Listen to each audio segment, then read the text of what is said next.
Tumayo ang lahat para sa panalangin. Pangunahan mo, Binibining Rose.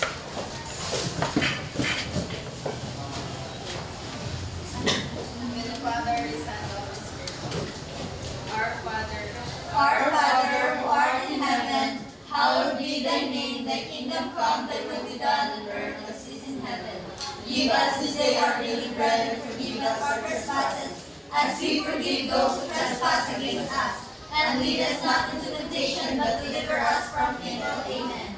our Father, Son, Holy Spirit. Okay, bago kayo magsikupoy, ay gusto niyo muna ang mga kuhanin mo at punutin ang mga nagkakalat sa Senyor. Magandang umaga sa inyong lahat. Magandang umaga po, ma'am. Kumusta naman kayo sa araw na ito? Mabuti naman po. Nagdadalang ko na nasa mabuti kayong kalagayan. Ngayon ay bago natin formal na umpisa. So ngayon, maaari ko bang malaman kung sino ang iban sa ating klase ngayong araw? Wala po. Wala. Ikinagagalak ko na walang iban sapagkat interesado talaga kayo makinig at may matutunan pa. Ngayon, bago natin formal na umpisa na ating talakayan, ay magkakaroon muna tayo ng sunduan. Ano-ano nga ba ang mga kasunduan na iyon? Binibining Guerrero? Itaas ang kanang kamay kapag gustong sumagot. Tama! Itaas ang kanang kamay kapag gustong sumagot. Ano pa? Ginoong Rio Diaz? Magkailangan sa mga pagkatagawa. So bago natin formal na umpisa ng ating talakayan, ay magkakaroon muna tayo ng mga kasunduan. Ano-ano nga ba ang mga kasunduan na iyon? Binibining Rose? Taas lamang ang kanang kamay kapag gustong sumagot o may katanungan. Okay, itaas ang kanang kamay kapag gustong sumagot o may katanungan upang maging maayos ang daloy ng ating magiging talakayan. Ano pa? Ginoong Romano? Huwag ikipagdagdagan sa katabi habang may nagsasalita sa harapan. Tama! Huwag magipagdaldalan sa katabi habang may nagsasalita para maging respeto na lamang ito. Ano pa? Ginoong Kamyon? Pagkakaisa sa inyong buhay. Isa sa mga gawain, mahalin. Meron pa ba? Binibini? Umupo na maayos. Umupo ng maayos.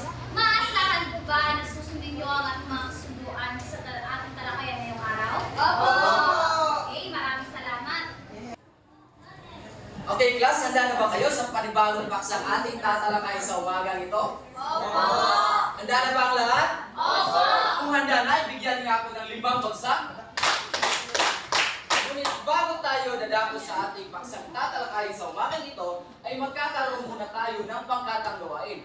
Ang pangkatang gawain ito ay isang magbibigay sa iyo ng ideya upang makabuo ng upang matuklasan niyo kung ano ang paksang tatalakayin natin sa umagang ito. Papagkatin ko kayo sa dalawang grupo. Ang unang pangkat ay magsisimula kay Binibining Rose at magtatapos kay Binibining Dayan. At ang pangalawang pangkat naman ay magsisimula kay Binibining Marilo at magtatapos kay Ginoong Agyatan. Okay, maaari na kayo pumunta sa inyong grupo. Okay, guys, maaari na kayo pumunta sa inyong mga grupo. Ngayon ay ang gagawin nyo lamang ay gagawa kayo ng Venn diagram. Ngunit bago yan ay meron muna akong ibibigay sa inyo na tula. Ito ay may dalawang pamagat. Ang unang pamagat na tula ay ang Paranumang Sawimpalad ni Vicenta Navarro. At ang pangalawang tula naman ay may bagyo at may rilim ni Una Persona Tagala. Okay, nasaan yung unang pangkat? Pangalawang pangkat. Okay, ngayon ay ang Venn diagram ay isulat nyo lamang dito sa kalahating bandang Manila paper.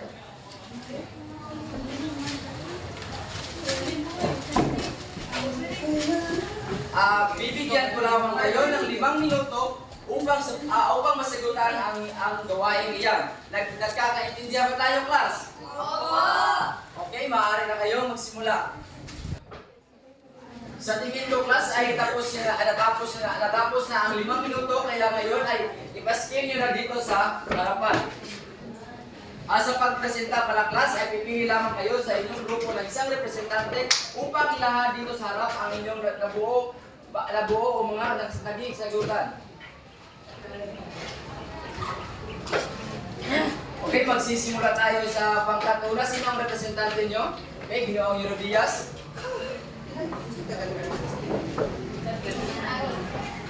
So, sa aming bandayagan po ay may inano kami na tula, yung pagkakatulad at pagkakaiba ng panalumang sawing palad at may bagyo, may hiling. Rilig. Tapos, yung sa ano po, sa panalumang sawing palad ay may 16 sa bawat pantig, ay may 16 na pantig sa bawat taludtod. Tapos, dito naman po sa may bagyo at may rilig ay may 7 na pantig sa bawat taludtod. Tapos, yung pagkakatulad niya ay may parehong sukat at tugma. Okay, maraming salamat. Bigyan natin ng 5 bagsak ang pangkat una. Okay, ngayon naman ay dadako tayo. Bago yan ay wawasan muna natin ang mga sagot ng pangkat una. So, dito nakalagay sa una ay unang tula na pinamaganda parang lumang sawing palad. Ngayon ay bibigyan natin sila ng karagdagang 5 puntos sapagkat sila ang unang nakaunang paskil dito sa harap at 5 puntos naman para sa kanilang gawain. Kaya ang pagkatuna ay nakakuha ng 10 puntos. Kaya ilalagay natin dito sa scoring board. Okay, wala ba kayong kamay dyan? Okay, ngayon ay dadako naman tayo sa pangkat pangalawa. Sino ang inyong representante kung magagawin sa harap? Pangkat dalawa. Okay, Ginoong Kamyon. Magandang araw sa lahat. Ito po ang pagkat sa pangalawang pangkat po. So, ito po yung mga pagkakaiba na aming sulat dito. So, sa panalumang sawing palad, may malayang tula. Malayang may 4 na talagtod, may 16 na sukat. So, sa may magyumak, may rilim. May lupa, may 6 na talagtod. May 7 sukat. So, pero yung tula, may 2 sa lamang. Okay, bigyan natin ng 5 bagsak ang pangkat dalawa. Okay. Dahil ang pangkat pangalawa ay sila yung huling nagmaskil dito, ay bibigyan din natin sila ng karagdagang 3 puntos. At 5 puntos naman para sa kanilang gawain, kaya ang pangkat dalawa ay nakuha ng 8 puntos. Palapakan naman natin ang pangkat.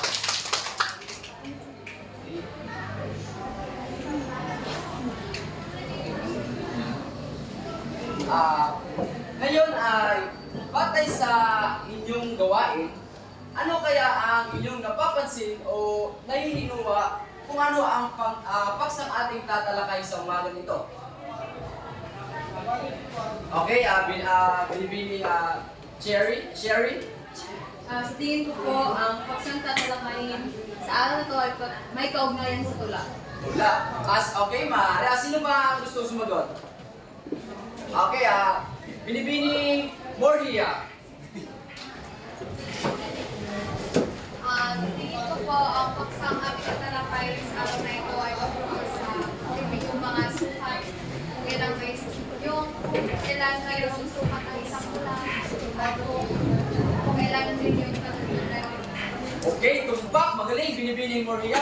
Bigyan natin siya ng 2 bagsak. Okay, ang paksang tatalakayin natin sa umaga nito ay pakibasa ng sabay-sabay. Ang sukat ng tula. So, ano nga ba ang sukat ng tula? Okay, sino ang gusto mong magsagot? Okay, Ginoong Herodias. Ang sukat ng tula, ito po yung makikita natin sa bawat taludtod ng isang tula o yung mga bawat pantig na nakapanuhog sa bawat taludtod ng isang tula. Okay, napakahusay. Bigyan natin ng 5 bagsak si Ginoong Herodias. At bigyan natin, ano nga pangkat, alam ko siya na kabilang Ginoong? Okay, ang pangkat una, kaya bibigyan natin sila ng karagdagan 3 puntos. Okay, pero bago natin himay-himayin ang ating paksang tatalakayin sa umaga nito, na kung saan natin namagita ang sukat ng tula ay basahin muna natin ang ating mga layunin. Okay, pakibasa na sabay-sabay. Layunin, sa loob ng isang oras na talakayan ang mga mag-aaral ay inaasahang nauunawaan kung ano ang sukat ng tula. Nakakabasa buwan ng sariling tula na may sukat sa pamamagitan ng pangkatang gawain at naipapahayag ang salubin ukol sa paksang tinalakay. Formal isa ng ating talakayan sa umaga ito ay batid kung mayroon kayo namumuong katanungan sa iyong mga isipan. Kung sino man mayroong katanungan ay tuwing kayo pumunta dito sa harapan at isulat sa espasyo na ito. May gusto bang mag-voluntaryo? Patay sa ating tatalakayan sa umaga ito. Okay, Binibining Jamaica.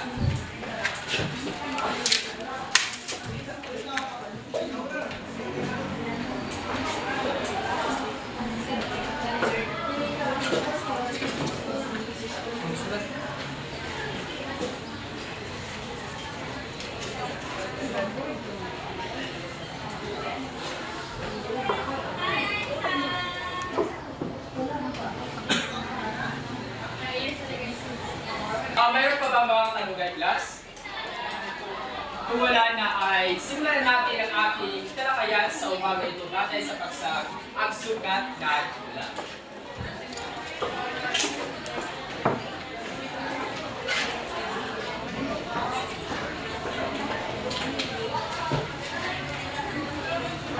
So ang sukat ng tula, class, ay tumutukoy doon sa pagkakaroon ng bilang ng pantig sa talunturan.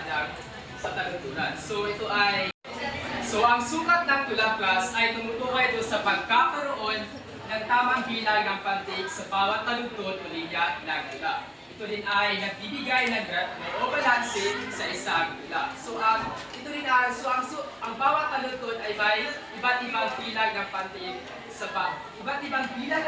na binubuo. So iba't ibang pantig na binubuo depende sa uri ng sukat na ginagamit. So di ba mayroon tayong mga uri ng sukat na ginagamit? Gaya ng wawaluhin na pantig, di ba? Wawaluhin na pantig, 12 pantig, at 16 na pantig at 18 pantig. So ano nga ba ulit ang mga uri ng sukat, class? Ano nga ba ulit ang mga uri ng sukat, class? 8 pantig, 12 pantig, 16 na pantig, at 18 pantig. So ngayon, sa paksang ang sukat ng tula ay mayroon ditong taludtod o taludturan. Binibining mo sa Mario, babasahin ang kahulugan ng taludtod o taludturan. Taludtod o taludturan. Ito ang tawag sa bawat bilang bumubuo sa tula. Maraming salamat. So ang taludtod, class, ito ay ang bawat linya o pangusap sa tula. Ito ay binubuo ng iba't ibang pantig at maaaring magkakaiba ang haba o depende sa uri ng tula at sukat na ginagamit. So sa isang saklong na tula, class, so ilan ang maaaring taludtod dito? Okay, maaaring 4 na taludtod. At susunod naman ay saklo. Maaaring babasahin Pilipining Michelle ang kahulugan ng saklo.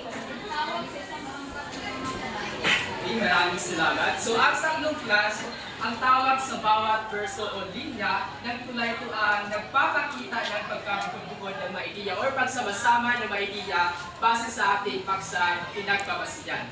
So di ba sa pagsusulat ng tula is meron tayong iba-ibang paksa na pagbabasihan, maaaring patungo sa pag-ibig, sa pag-arap, at iba pa. So ang saklong, class, ay Ginoong Herodias. Sa pagsulat ng tula is ilang saklo ang maaaring mo gawin? Ilang saklo? 5, of course. Okay, si Ginoong Herodias ay kaya niyang gawin ang 5 saklo sa pagsulat ng tula. Pero sa kadalasan, sa pagsulat ng tula is apat lamang o kalabitan ng saklo. At subatay sa aking nabanggit sa ang sukat ng tulay is meron pong taludtod o taludturan at saklong. At hindi lang yan, meron din. So sa aking nabanggit kanina class, sa sukat ng tulay is mayroong taludtod o taludturan at saklong. At hindi lang yan, at meron din tayong sisura. Pinipili ko at maaaring babasahin ang saklong na ito. Ang bawat taludtod ay may hati sa gitna na tinatawag ng sisura. Okay, maraming salamat. So ang sisura class ay ang tawag sa marka o tuwag sa pagkitay ng mga bahagi ng akda. Paagi na tala sa pagpapahayag ng pagdili tayo pag-previous sa pagbasa. So ito din ay maaaring mga punctuation mark gaya ng tama at period na makita natin sa mga bawat taludtod ng akda. So gaya naman nito is halimbawa nito na maaaring isang sisura ay gaya ng taludtod na ito. Diba mayroon tayong makikita na punctuation mark gaya ng tama at period. Na kung saan ang sisura class ito ay nagbibigay daan sa mga pamabasa para magpahinga o nagbibigay pansin sa mga mahalagang bahagi ng isang tula. At May klasa, naiintindihan niyo ba kung ano ang taludtod, ang saklong at ang sisura? Sige nga, ano nga ulit ang taludtod? Sino ang makapagbibigay? Beneficiary? Ang taludtod ay tawag sa bawat linyang binubuo sa tula. Okay, ang taludtod, tama, ang taludtod ay ang bawat linya binubuo tula. Ito ay makikita sa saklong. So alam naman niyo siguro kung ano ang saklong, di ba? Okay, dahil yun ay sinuro ng ipapakita. At ang sisura naman ay yung mga kagaya ng mga batas, ito ay ginagamit upang magpahinga ang bumabasa nito. Kagaya ng pusong piskal, pintong asal, diwang mahal, budyang langit. So, napaka-epektibo ng sisura sa paggawa ng isang tula, lalo na kung para malilimitahan ang pagbibigkas nito. So, ngayon naman ay nadako naman tayo sa pagpapantig ng tula.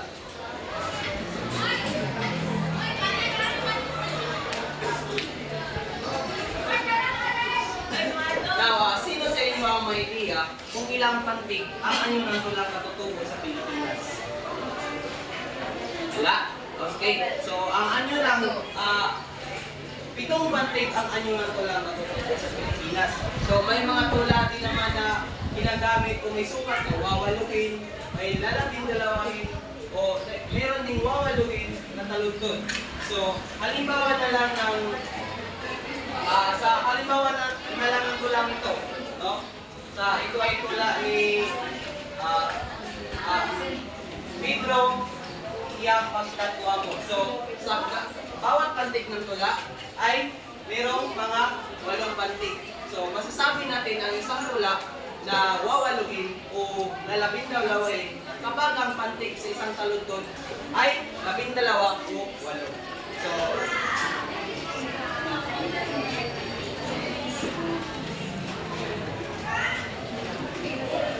isa rin sa mga halimbawa ng lalabing-dalawahin na tula ay kagaya ng tula nito. No? So, maaari niyo bang basahin, class? Sumikat ka na sa sinis. Ang araw sa nagkakaroon. So, ilang pantig ang nasa isang taludtod? 12. Okay, 12 pantig. At yan ay tinatawag na 12 tula. Okay? So, tapos, ang pipintuhin naman ay karaniwan sa mga traditional sa Pilipinas. So, makikita ang bilang nito ang kulturan sa mga kadalasan sa mga patutubong panitikan gaya nila ng mga huntong at mga salaway kain. So, isa sa mga halimbawa nito ay ang sinulat ni Kwan, ni Kadala, na sa noong 1605, maaaring mo bang basahin? May bagyo man may dilim, ang kulay titigisin. Ako'y magpipilit din, aking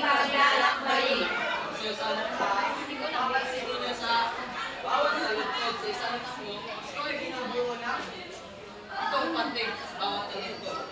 Yan ay isa sa mga halimbawa ng pipituin, pantig na ginagamit sa tula.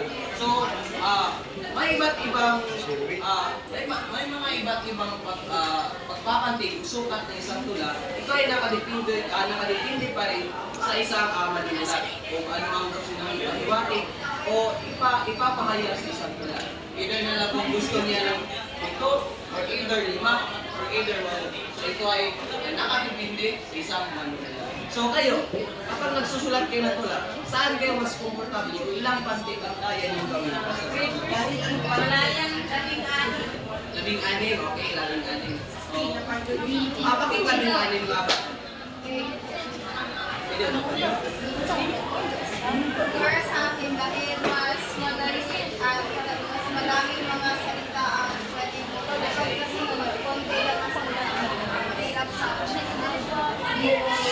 Okay, tama. Palampakan po natin si Binibini. Tama po ang kanyang sagot. Pagkitan ng labing-anim na pantig ay maipapahayag mo ng mabuti ang nais mo ipagawa. So, meron ba kayong mga katanungan ukol sa sukat ng tula? Okay, ano-ano nga ba ulit ang sukat ng tula? Ang mga taludtod, sakno, sisura, ang mga bawat pantig na. Dahil lubos niyo na naunawaan ang ating pagsang tinalakay na ang sukat ng tula ay magkakaroon tayo ng pangkatagawin. Sa kaparehong pangkat ay gagawa kayo ng tula na may sukat na binubuo sa dalawang sakno na may 4 na taludtod bagay sa paksang. So sa bawat pangkat ay maaari bang tumayo ang isa sa inyo at ibubuo dito? Pangkat 2.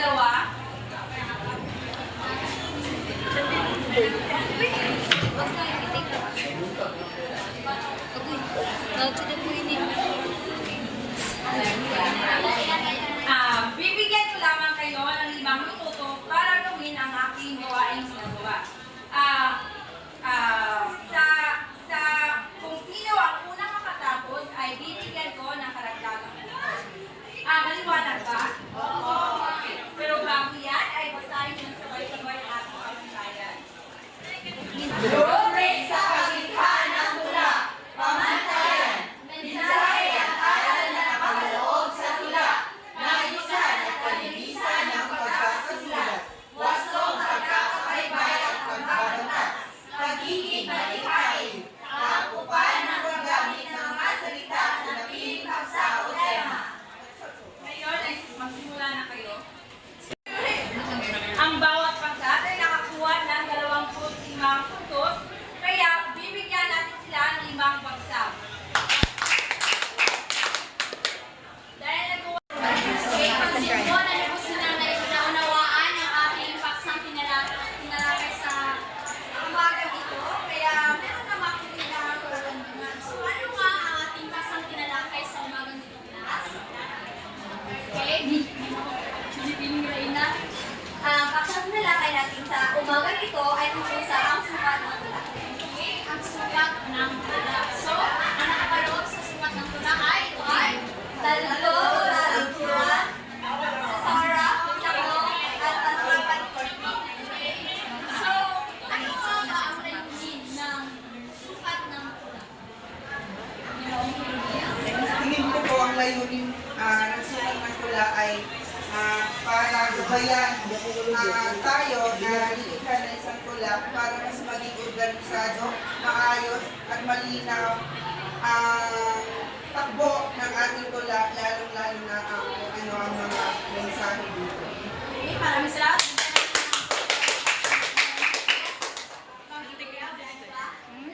So, bakit mahalaga ang sukat? So, lamang ay parang parehong question, ay katanungan kanina kung ano ang layunin.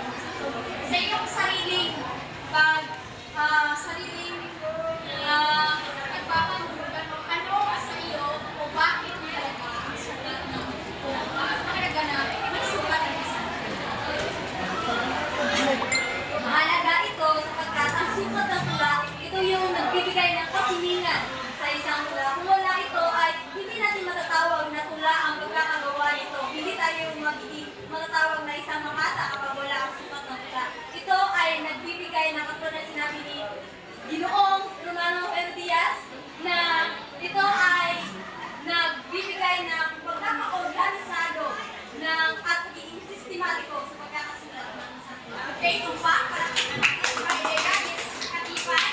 Mahalaga ang sukat ng tula sapagkat ito ay sa pagsulat ng tula ay kinakailangan na masusin mo, piliin ang mga salita na gagamitin mo sa iyong tula. At kailangan ng sukat ng tula upang magkaroon ng sining, gaya ng sinabi ni Rina, magkaroon ng sining at pipili lamang ang mga ginagamit na salita. Okay, palakpakan